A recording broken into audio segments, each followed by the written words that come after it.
Men are not governed by kindness, but by force of will. You believe that deference and accommodation are virtues, yet you wonder why your authority is questioned and your commands are met with indifference. The problem is not your strategy, but your very soul.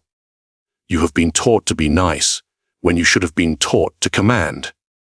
This is not a lesson in morality. It is a lesson in power.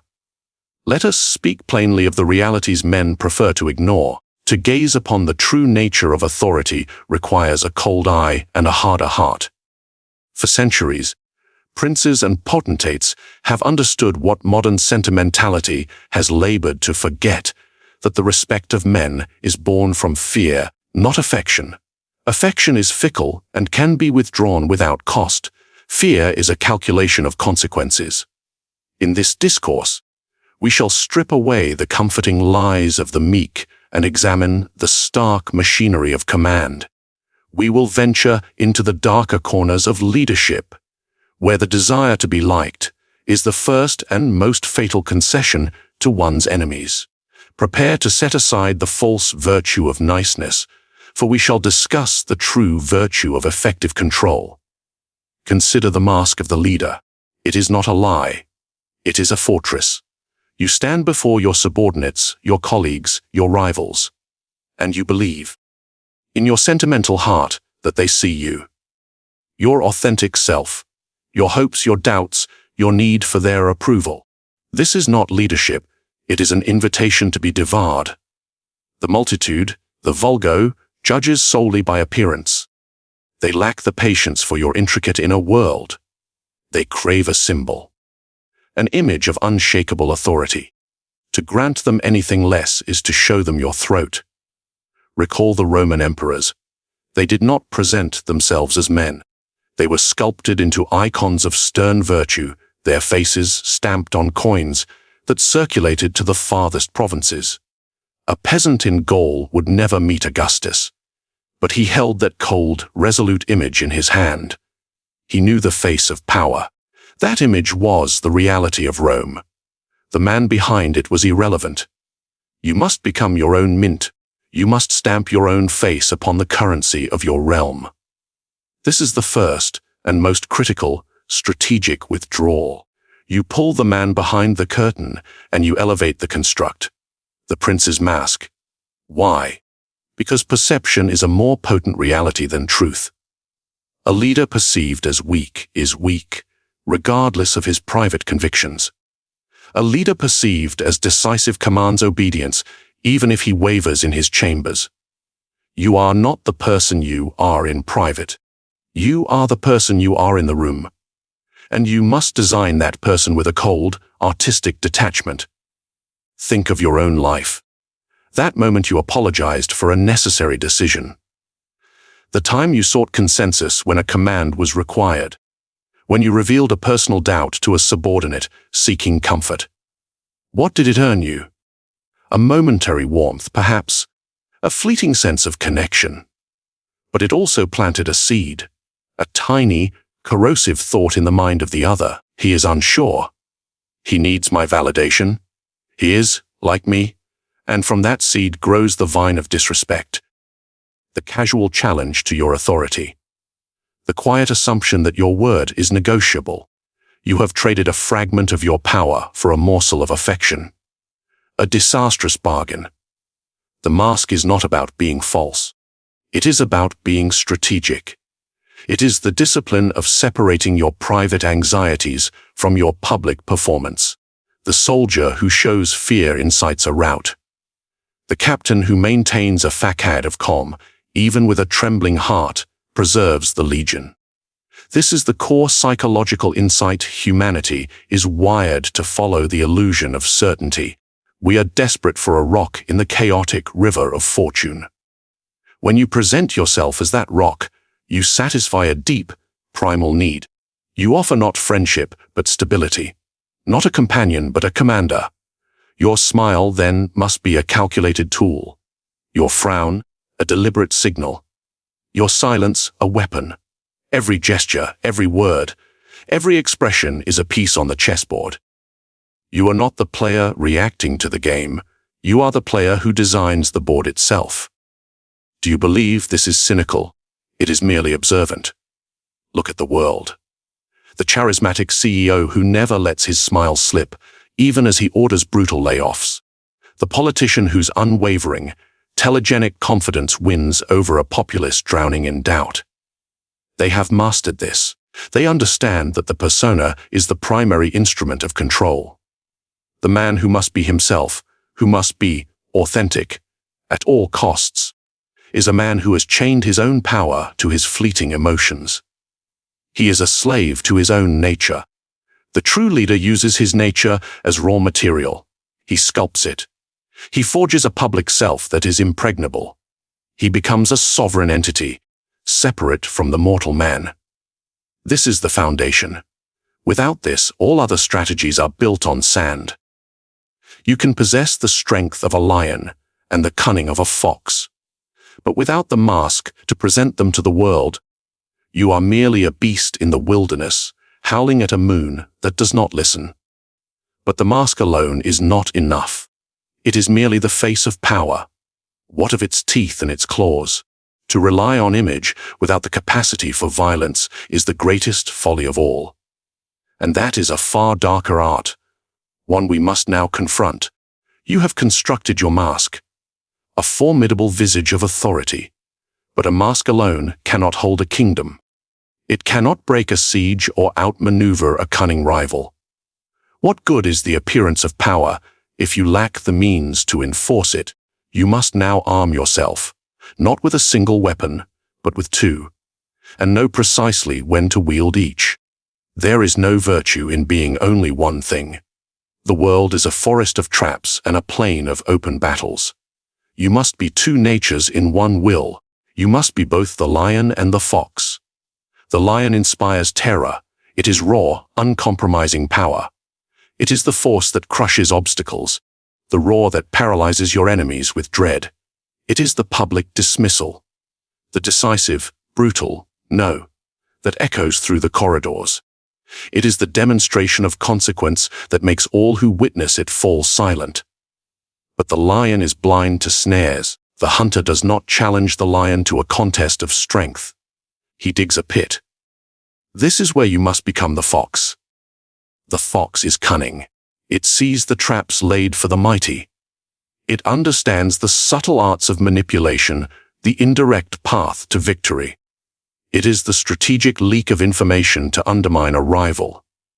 The feigned agreement in a meeting, while you work privately to dismantle the proposal. The ability to use charm and deceit as instruments of policy, not as social pleasantries. To be only the lion is to be predictable, a brute force that will eventually be outwitted and ensnared. Your strength will become your weakness.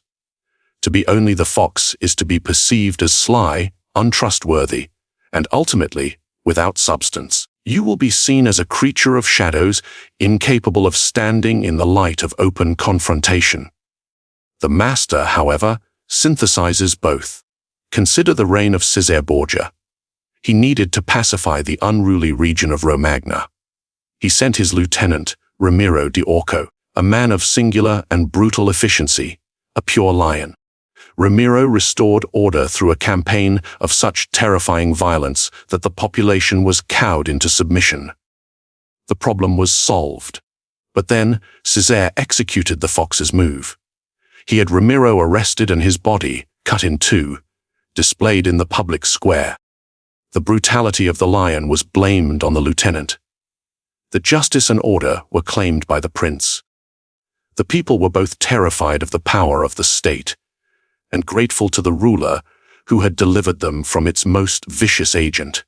He used the lion to create the problem of fear and the fox to solve it, harvesting both obedience and gratitude. This is the duality in action.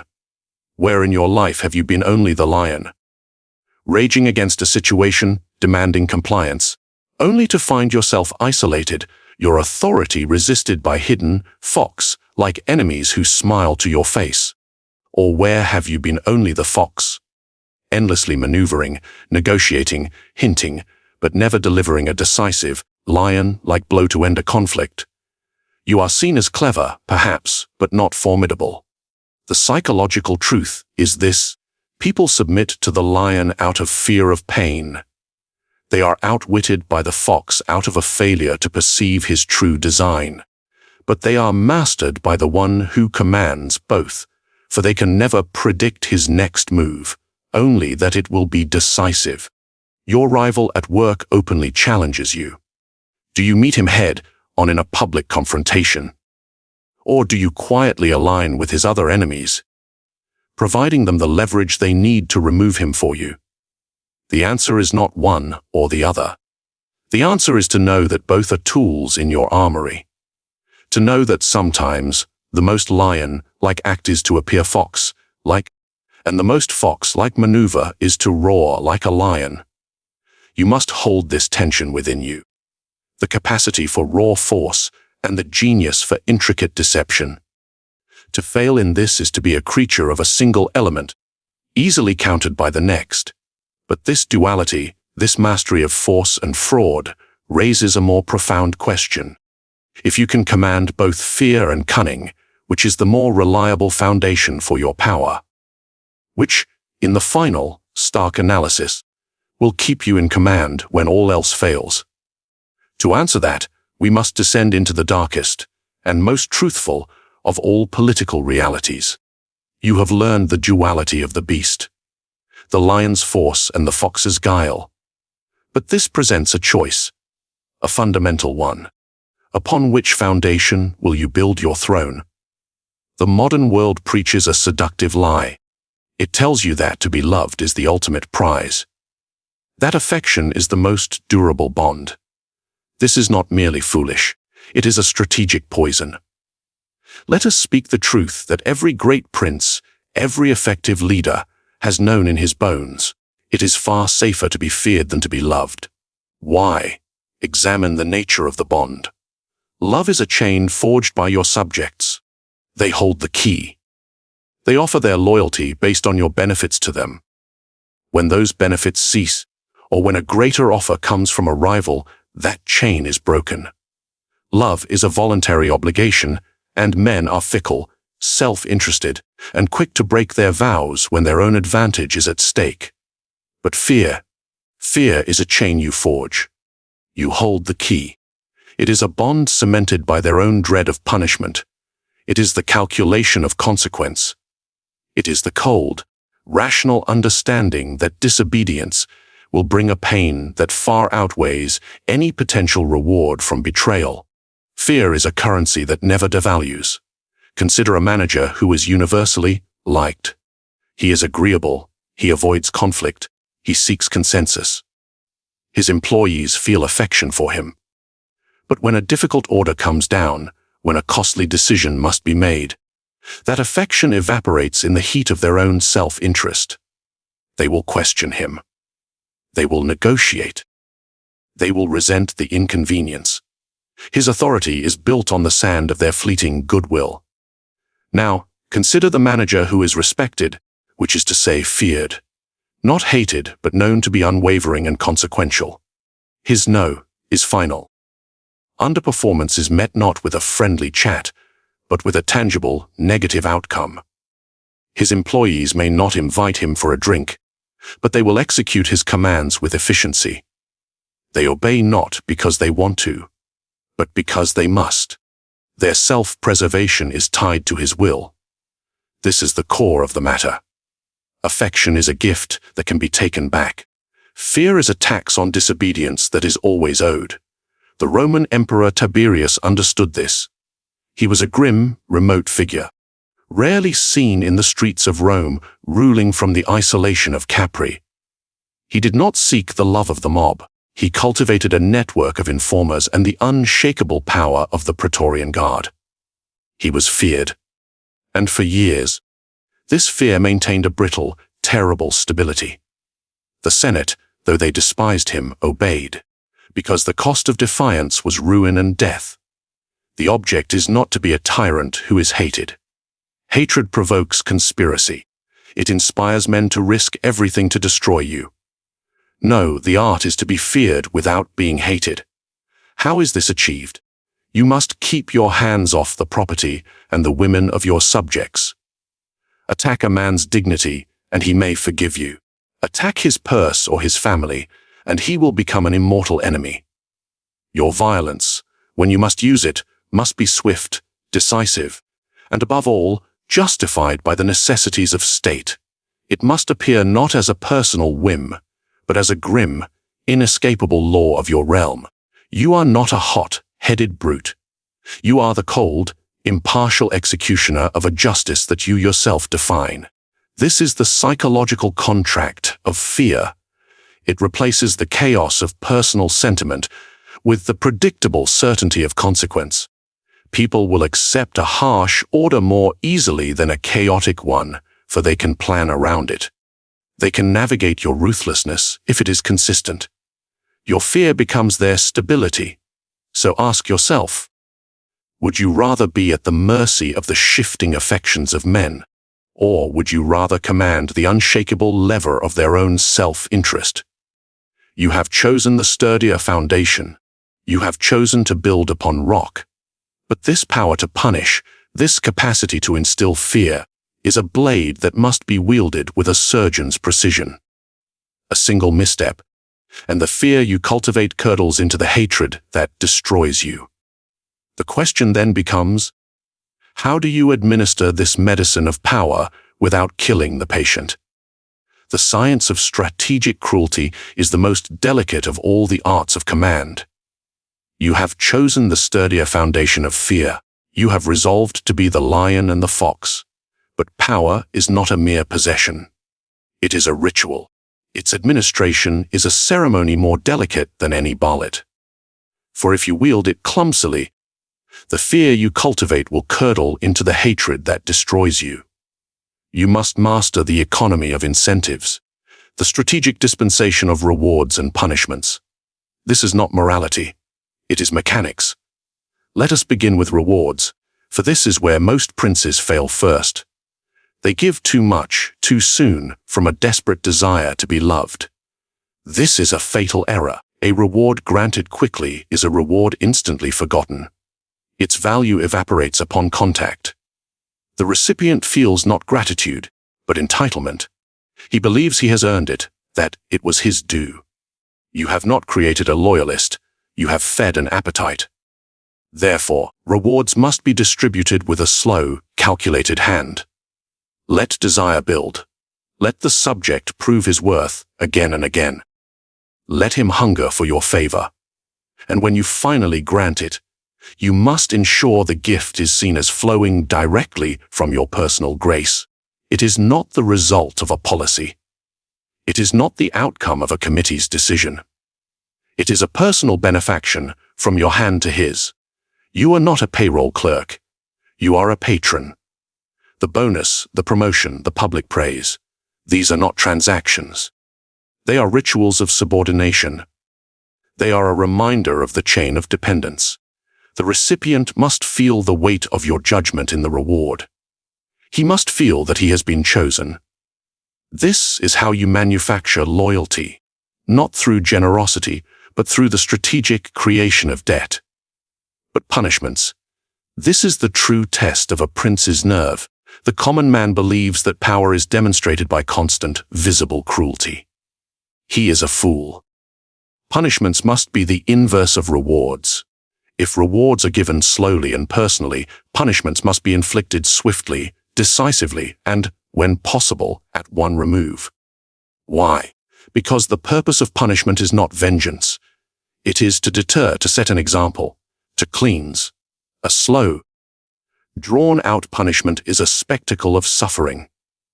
It focuses the mind of the observer not on the crime, but on the pain of the criminal. It breeds pity. It fosters resentment against you, the author of this prolonged agony.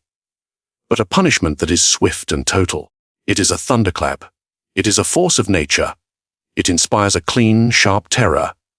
There is no time for pity, only for the stark calculation of consequence. And whenever you can, you must use instruments.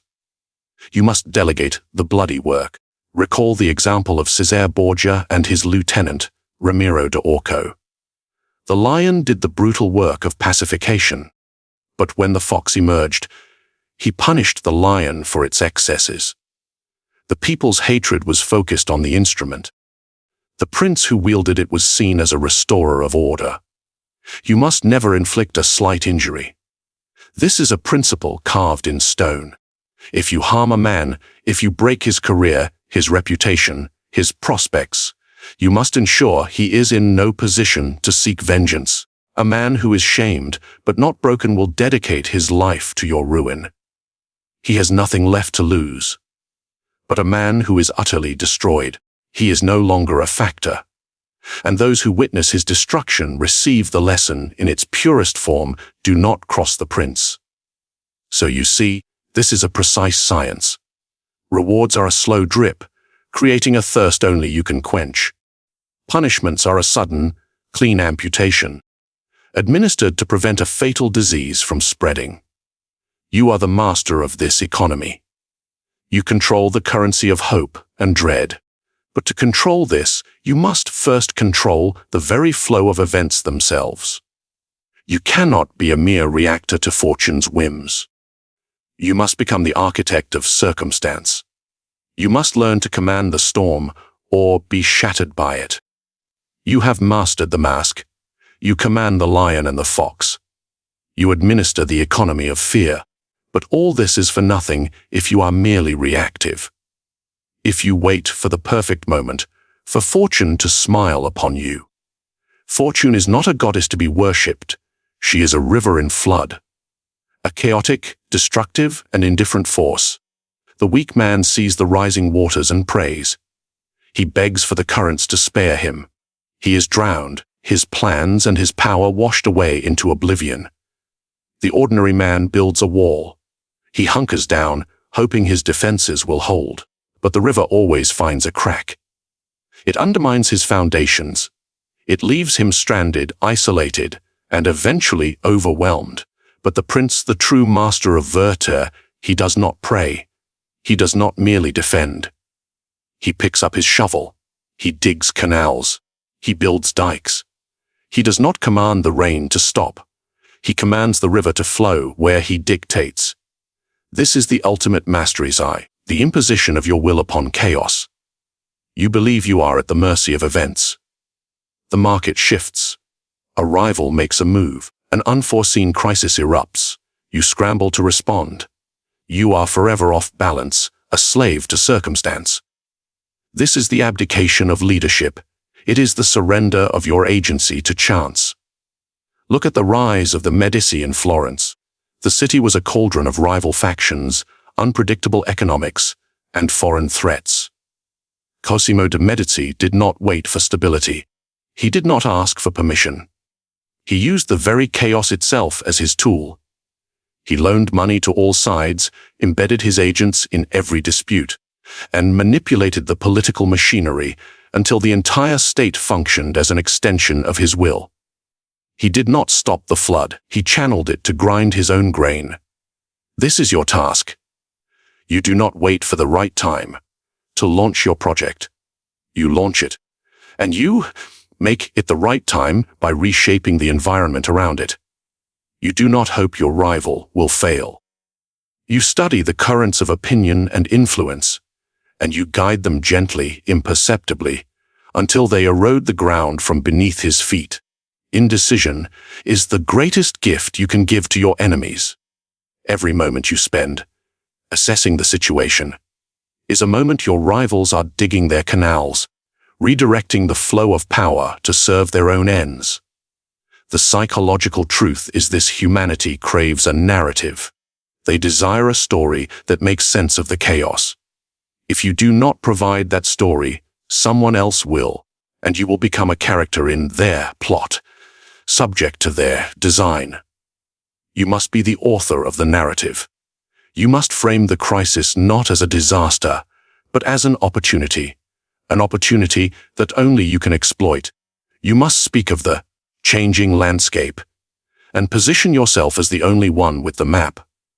This is the final layer of the mask. You must not only appear in control, you must actively be seizing control of the very reality your subjects perceive. Do not ask, what will happen? Ask, what shall I make happen? Do not wonder, what does this mean? Declare, this is what it means. The river of fortune is relentless. It cares nothing for your virtues, your plans, or your desires. You have a choice. You can be the man who is swept away, lamenting the unfairness of the current. Or you can be the engineer, standing on the bank, his hands stained with mud, having turned the chaotic flood into a source of immense power. You have the mask. You have the tools. You have the will. The final question is not one of strategy, but of sovereignty.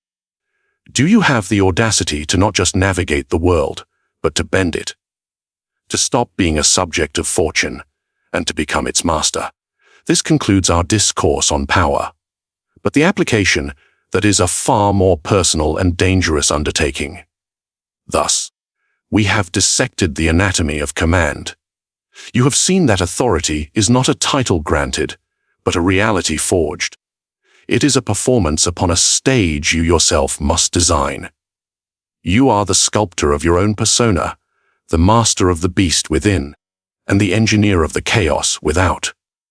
The multitude believes it acts of its own free will. It does not perceive the walls of the canal guiding its flow. It feels the current, but not the hand that dug its course. Your power is most absolute when it is least observed. When your subjects follow, believing they have chosen the path themselves. This is the final and most elegant form of control.